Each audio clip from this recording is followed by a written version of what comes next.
Thank you to all of you for the film and for being with us tonight.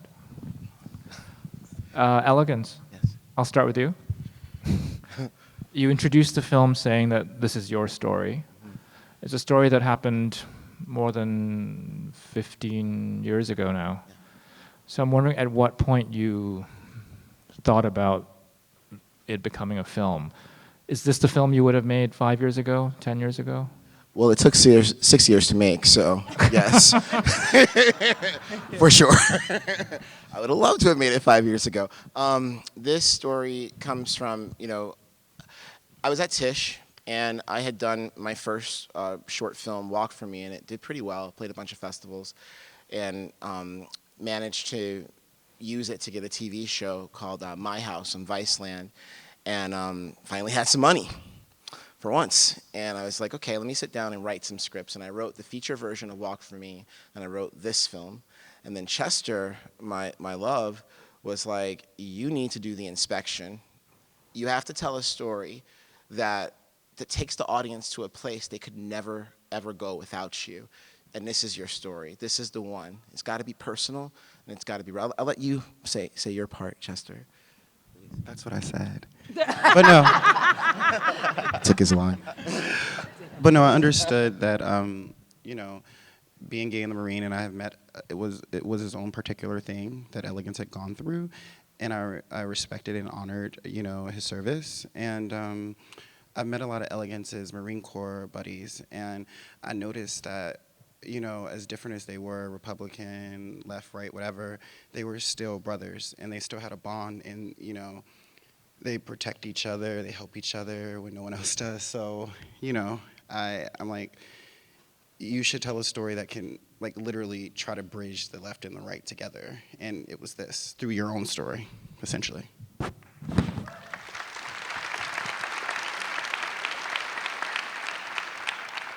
Elegance, can you say a bit more about just the process of writing it? And just, being your story and based on your experience in this, wanting to capture a certain truth and authenticity, but also needing distance and really creating a fiction out of it. Like, there seems to be a bit of a, a tension there. And can you talk about navigating that process? Sure. I mean, the people on this stage at various points in time in the process helped me figure out that this wasn't about recreating my memories. It wasn't like remembering what happens and just putting a scene together and filming it.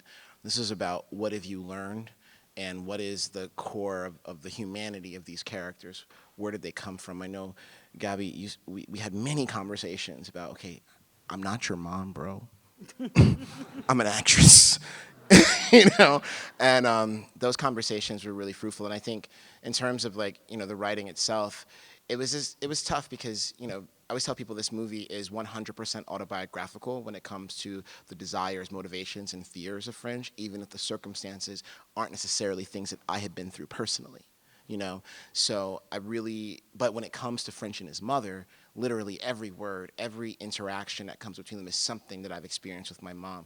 So trying to figure out that balance of like, this was really said, like for instance, the Jarhead scene, that happened, right? I was in boot camp in the Christmas, and they played Jarhead because they couldn't, torture us.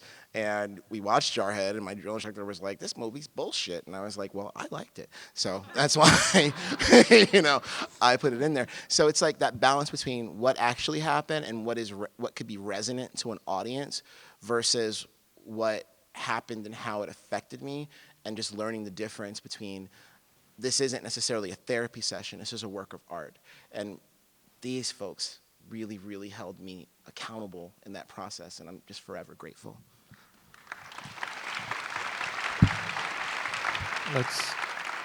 Let's bring everybody else into it. You talked, Chester is your partner, so obviously was there from the very beginning. Can you tell us, Effie, how you came on board, and also just casting Jeremy and Gabrielle in these roles? Sure thing. I am really grateful that we met in 2018, but it wasn't until 2020 when I took over a company called Game Changer that I'm like, there you go, that Chester and Elegance walked this beautiful script in. And it was, when you read this script, it's a no-brainer.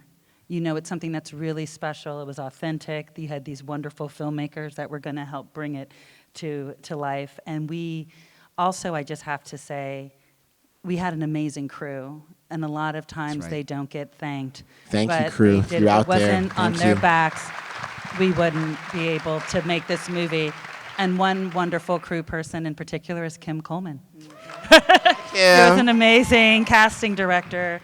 And that is what led us to Gabrielle and Jeremy. And one of the things that we were very, very clear on, and especially at Game Changer, you can't make something about us without us, is to make sure that we have the most authentic representation. So it was really important to have an out Black queer person playing the role of Ellis. And then your experiences, I would love, I'm sure I'm not gonna take over.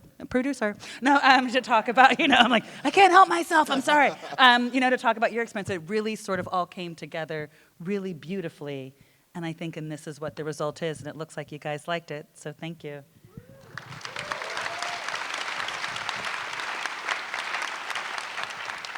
Maybe we can hear from Jeremy and Gabrielle. Congratulations, really, on these incredible performances. Jeremy, I want to hear about your response to the script. The script came to me through my agent, and I was lucky enough to hop on a Zoom pretty short after with Elegance. And he had such a light in his eyes, and to read something that felt so hard and sad at times, for him to be so optimistic, there was just something so beautiful about him. I wanted to protect him. I knew that by him telling his story and giving his truth to us in the way that he did, that it would come at a cost. Because once you give something away like this, you can't get it back.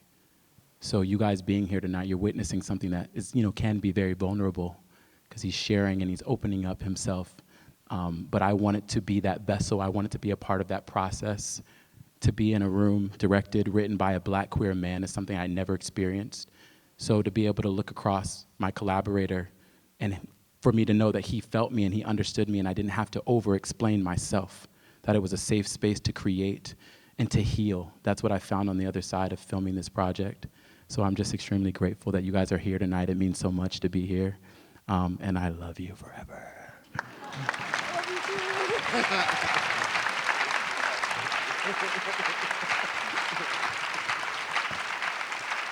And Gabrielle, your character is very different from you. You think? I hope. Well, I think people know you as an artist, an activist, an advocate. So I think you're well known for the causes you stand for as well. So I'm just curious about finding your way into this role. I realized throughout this process that I had been judging the characters that I'd played, and that judgment played out on screen. But to find the truth of Inez, I had to go a lot deeper, and I had to find her humanity. And normally in real life, I don't wait around to find the humanity of a homophobe or a racist or a misogynist. I'm like, later.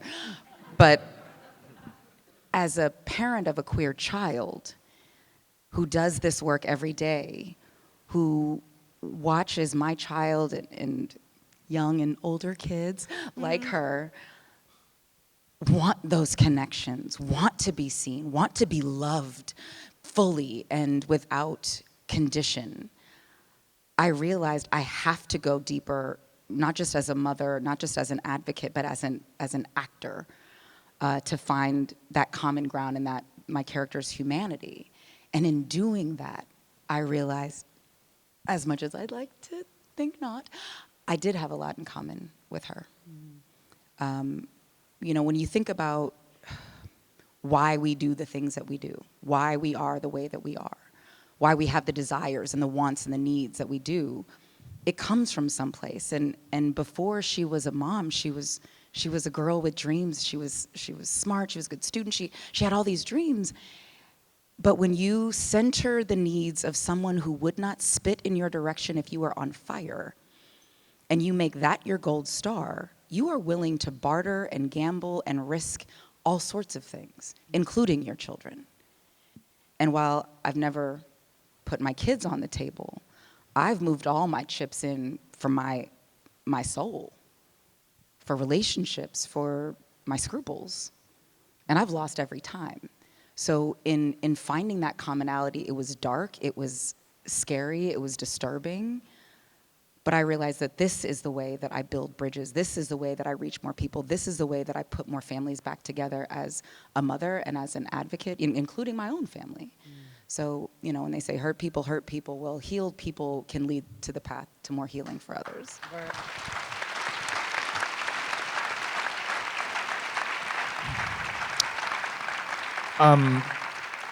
I'll just ask Elegance one more question, then maybe we can take a couple from the audience. Elegance, this idea of a first film where you're not just, you're telling your story, but there's also this idea of, you know, all the influences you've absorbed. I know you're somebody who's really steeped in cinema and photography and thought a lot about it. So can you tell us a little bit about like the thinking behind?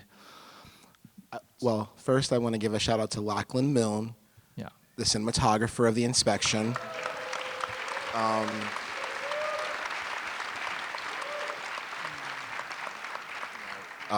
The whole process of, like, you know, sorting through the various influences coursing through this film wouldn't have been possible without his genius, you know. That being said, I also have to give credit where credit is due to my beautiful life partner, Chester.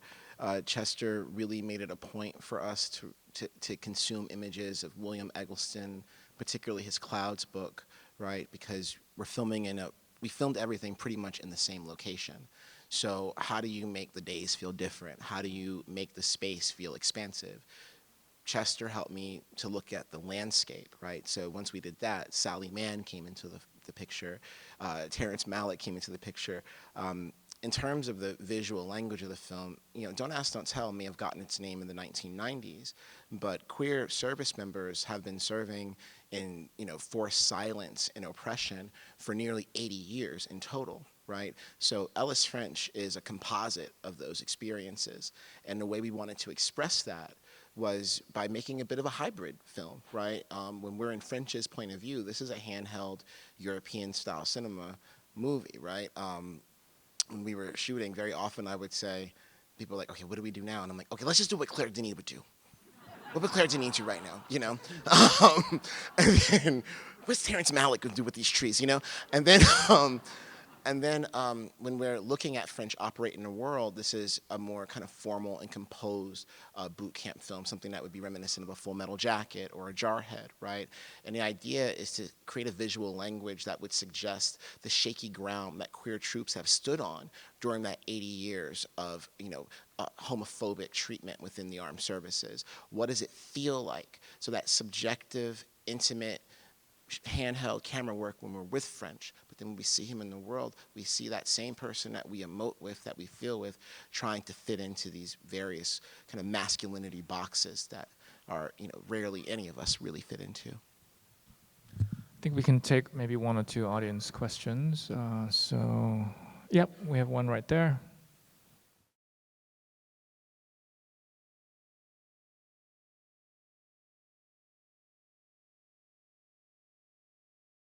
You know, I thank you so much for that. And I have to say, it goes back to being able to pick projects that are authentic and that have integrity and that are actually able to leave things better than when you found them. Do you know what I'm saying? I think that we really try to do is to build those cultural bridges. And I have to give a shout out because there's producers need love. You know what I mean? Like my producing partner, Chester, was really integral as well into putting people together. And once you put like one good egg together, another good person comes and another and another. But I'll be very, very clear. I think one of the reasons why the films that we make and we're a part of right now work so well is because when I'm serious, you can't make something about us without us. It was really important that women, people of color, LGBTQ+, and people with disability were represented behind the screens as well as in front. And when you have that, I think that really makes a remarkable film, period.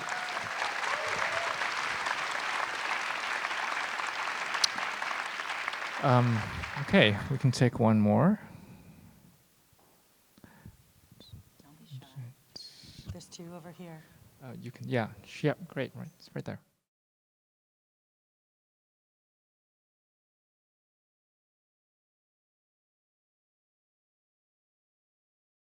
Well, no, I didn't get a chance to. Unfortunately, my mom died. I got the movie was greenlit February, I think 14th, and then February 18th, I got word that you know my mother lost her life.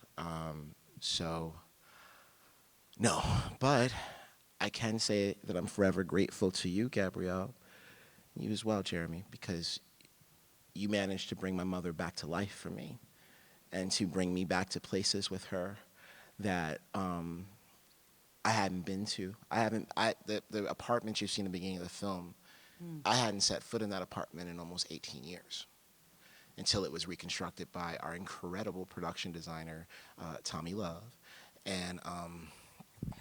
and Eric Roberts are both of our production designers. They were amazing. We love you, Eric.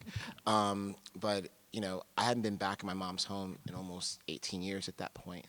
So when I left as a 16-year-old, I had to just go. I didn't have time. I didn't have money for therapy. I didn't have time to think about how it felt. I just had to go and survive and figure out how to get to this point here, you know?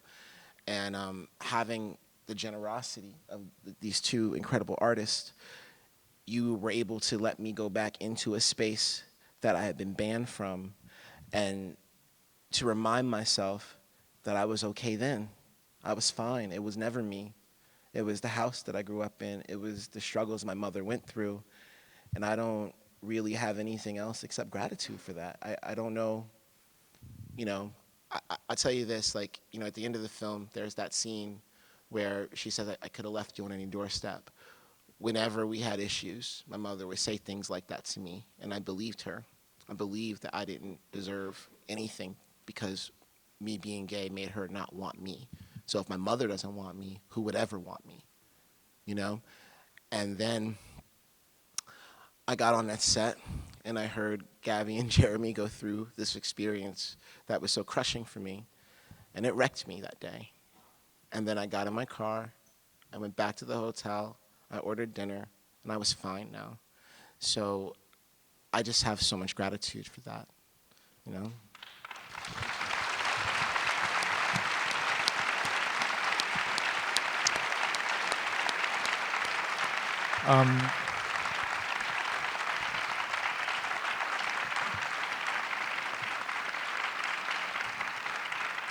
Thank you, Elegance, and thank you to all of you for this beautiful movie. It's our honor to have this as our closing night. Thank you. Thank you.